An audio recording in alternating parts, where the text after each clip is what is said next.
हरे कृष्ण। श्लोक नंबर 45 है। अभी ये लास्ट श्लोक अर्जुन बता रहे हैं। इसके बाद एक और श्लोक संजय ने बताएंगे। उसके बाद ये चैप्टर खत्म हो जाएगा, पहला अध्याय। ये इस प्रकार है। यदि मम अप्रतीकारम अशस्त्रम शास्त्र पांडया तत्राशरणहनुष्य तन्मे शिमर्तनम भवेत्। यदि मम अप्रतीकारम अशस्त्रम शास्त्र पांडया तत्राशरणहनुष्य तन्मे शिमर्तम भवेत्। अनुवाद इस प्रकार है। यदि शस्त्रधारी धृतराष्ट्र के पुत्र मुझे निहत्थे तथा रणभूमि में प्रतिशोध न करने वाले को मारे तो यह मेरे लिए श्रेष्ठकर होगा। ये अर्जुन का भाव है। ऐसा बताया जाता है कि युद्ध में जो हथियार नहीं उठाया हुआ हो वो निहत्थे को युद्ध में नहीं मारना चाहिए। श्रील प्रभुपाद जी यहाँ बताते हैं। तो लेकिन उन लोग युद्ध करने के लिए उद्यत हो रहे थे कौरवों के क्षेत्र से। ते जो ऐसा भाव प्रकट हो रहा है अर्जुन के मन में, हृदय में, ये महान भक्त की पहचान है। इसी प्रकार से बहुत से ऐसा महान भक्त हुए हैं जो अपने लिए बचाने के लिए कुछ भी नहीं करते। हालांकि तुम कुछ करने के लिए मेरे तैयार हो जाओ, लेकिन मैं नहीं करने वाला हूँ। इसको बोलते हैं शत्रु, अजात शत्रु। उनके कोई शत्रु नहीं रहते। हालांकि अपना कष्ट सहकर दूसरों को सुख देने के लिए प्रयास करते हैं। तो यहाँ पे और बहुत से श्रीमद् भागवतम में एक जड़ भरत का उदाहरण है कि वो महान भक्त थे। जैसे भारत नाम हुआ उन्हीं के नाम से।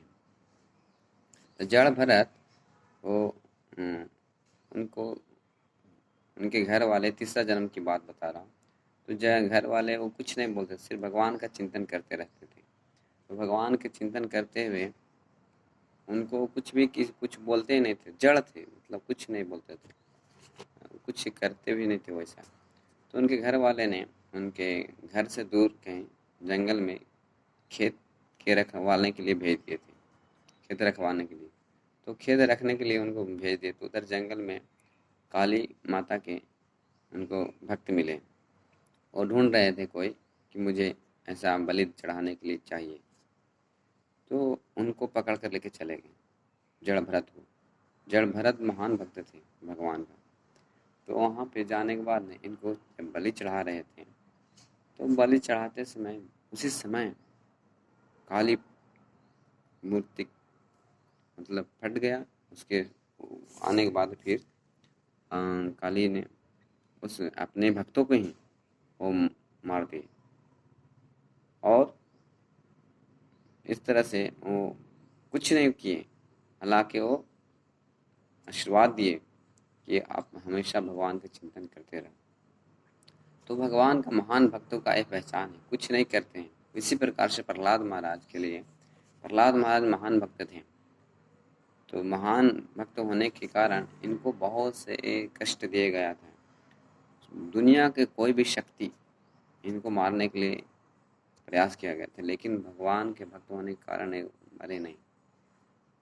यहाँ तक विष देने के लिए, बड़े बड़े हाथियों से उनको कुचलने के लिए और जहरीले गैस छोड़ते थे उनके ऊपर कि मर जाएं ताकि। तो यहाँ तक लास्ट में हिरण्यकश्यपु अपने हाथों से, उनके बेटा है, हाँ, उठाए हाथ, तो वो मारने के लिए भी तैयार हो गए, फिर भी वो कुछ नहीं कोई बोले।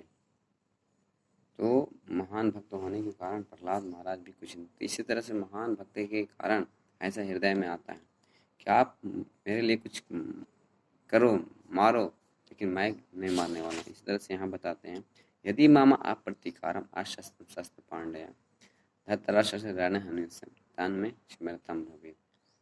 तुम अपने लिए सुख प्राप्ति करने के लिए कर सकते हो, लेकिन मैं नहीं मारने वाला। इस तरह से उनके हृदय में ऐसा जिज्ञासा हो रहा था।